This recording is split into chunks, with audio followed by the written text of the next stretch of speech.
Assalamualaikum warahmatullahi wabarakatuh. Perkenalkan, saya Khairuddin.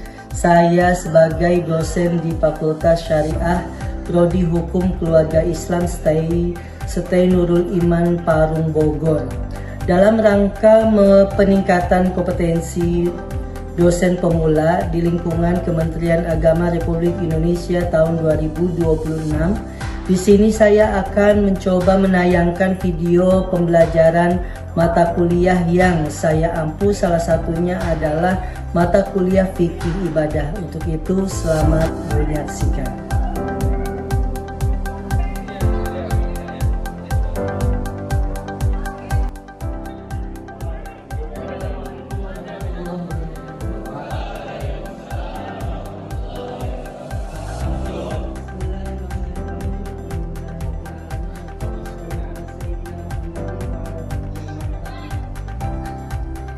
Kemarin sempat kita membahas tentang definisi dalam agama, tentang apa yang belajar hari ini. Yang pertama, apa yang Anda pikirkan sebelum kita masuk ke sini? Coba, apa yang Anda pikirkan di dalam otak kita ini ketika mendengar kalimat toharo? Siapa yang ceritakan dulu? Toharo, apa yang Anda pikirkan di dalam otak kita ini? Coba. Boleh, satu lagi wudu boleh, mandi juga boleh, apalagi menghilangkan najis, itu diantaranya. Karena itu semua adalah kategori sub yang ada di dalam toharo, misalnya di luar sperma ataupun mani ya. Dan mungkin kalau perempuan nimpas itu adalah bagian daripada, yaitu sabagian untuk seseorang bersuci. Nah, ini di sini pun secara etimologi yang namanya al-toharo yaitu an-nadhofah. An-nadhofah artinya membersihkan. Membersihkan itu bisa kategori secara bahasa ataupun etimologinya itu adalah arti daripada toharo. Tapi kalau secara istilah, at-toharo adalah fi'lu ma yustabahu bihi sholat, mengerjakan sesuatu yang bisa menjadikan kita boleh melaksanakan sholat. Contoh diantaranya wudhu tadi. Sebab yang wudhu ini adalah semuanya kita ada dasar hukum semuanya. Innallaha yuhibbut tawwabin wa yuhibbul mutatahhirin. Itu pun ini tujuannya, menjadikan ibadah.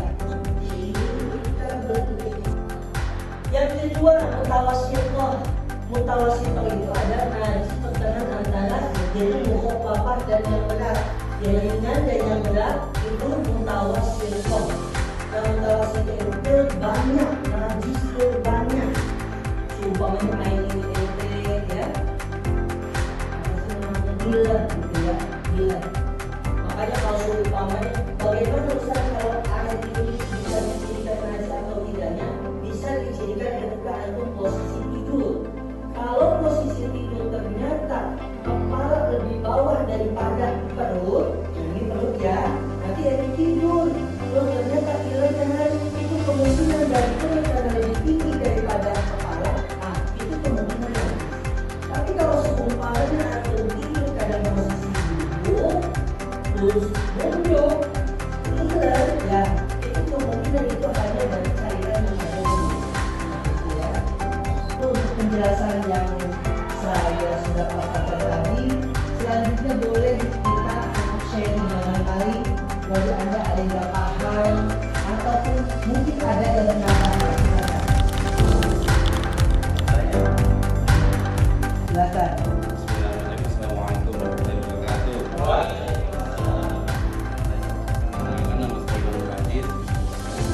Saya pernah mendengar bahwa nasi tidak harus dihilangkan menggunakan air.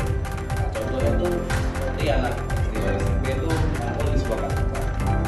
Kasupa tersebut bilang itu hanya dijemur di bawah sinar matahari dan apakah itu benar?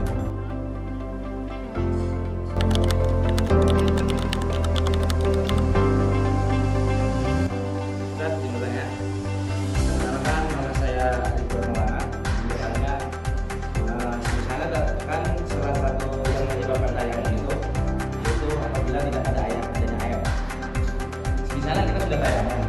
Contoh sholat asar, kita sedang sholat asar dan sholat asar kita sudah mencapai ke rakaat ketiga menuju ke rakaat keempat.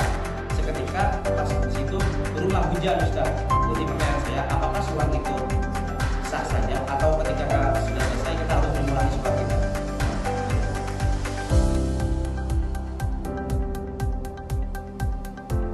Oke, terima kasih untuk pertanyaannya. Kita langsung ke pertanyaan pertama ya. Siapa namanya? Imam. Tadi pertanyaannya adalah benar-benar kalau seumpamanya ada kasur kena kompor, dia masih SD SMP mahasiswa mungkin bisa kompor, mungkin kompornya beda dewasa. Nah, bagaimana ketika dia kena air apa itu namanya kecil kasarnya ya maaf. Jadi ketika dia itu sudah kering, contoh kita jemur, gimana Ustaz kalau dijemur masih hilang gak najisnya? Kalau seumpamanya kita kasur yang terkena kompor kita jemur, itu najis, bagaimana najisnya hilang atau tidak? Untuk najis hilang atau tidak kita bisa dilihat daripada ketika setelah dijemur itu masih ada aroma, itu tandanya berarti masih ada. Lalu bagaimana ketika kita megang? Yang jadi pertanyaan itu, bagaimana kita megang? Maka dia ditafsir ketika supaya kita tangan dalam keadaan kering, lalu ini juga dalam keadaan kering maksudnya, maka tidak akan terjadi yang namanya najis ya. Tapi ketika tangan basah supaya sementara aroma kadang-kadang pulaunya pun masih kelihatan, itu lalu kita pegang, maka itu hukumnya seperti kita tadi yang membolak tadi. Membolak itu ketika kita dibilang, ya kan? Dibilang itu bagaimana kalau kita memegang bulunya, ya kan? Gimana itu? Kan kalau kita memegang bulunya anjing, sumpah atau babi dalam keadaan kering, tangan kita kering, apakah itu masuk kategori najis? Tidak, karena yang dikategorikan najis ketika kita dibilang atau kita pegang ininya nih, itu baru, gitu ya. Begitu pun tadi yang masuk ketika dia kasur itu kering, kita tangan kering, tidak ada masalah apa-apa. Tapi masalahnya ketika kita kaki basah ninjak, ya sudah, maka itu akan cair kembali tuh ya. Nah, itu yang pertama ya. Yang kedua adalah bagaimana ini ketika katanya kita lagi sholat, Allahu Akbar, tiba-tiba satu rakaat turun hujan. Nah, itu pun ditafsir tapi dipinci tergantung bagaimana, tergantung ketika dia tayamum itu karena sakit kah atau karena memang tidak ada air. Tapi ketika dia itu semua alasan, Ustaz saya tuh tayamum itu gara-gara tidak ada air. Nah, kalau ketika tidak ada air, antum tayamum seumpama pas lagi turun hujan maka seketika, ya kan? Nah, tapi kalau antum tayamum gara-gara sakit, mau hujan mau enggak, ada air tidak ada air, seumpamanya ada penyakit yang tidak boleh seumpama kena ini apa itu kena air, mungkin penyakit lepra, mungkin atau gila ataupun penyakit kusta. Nah itu mungkin kemungkinan saya nggak tahu ya, tapi harus kita teliti dulu penyakit apa yang tidak boleh kena air. Contoh satu lagi, ketika kita punya perban mungkin patah, oh ini perban, bagaimana wudhunya Ustaz? Wudhu tetap senormal dulu. Nanti gimana bagian ini antum cukup cuci bagian yang tidak kena perban, lalu yang bagian perban antum cukup usap. Setelah itu sudah kering semua, antum baru tayamum sebagai pengganti apa? Pengganti yang ada di sini. Nah, masalah itu juga mirip-mirip sebenarnya ya. Nah itu ya. Oke, untuk kali ini mungkin cukupkan saya sampai di sini dulu ya.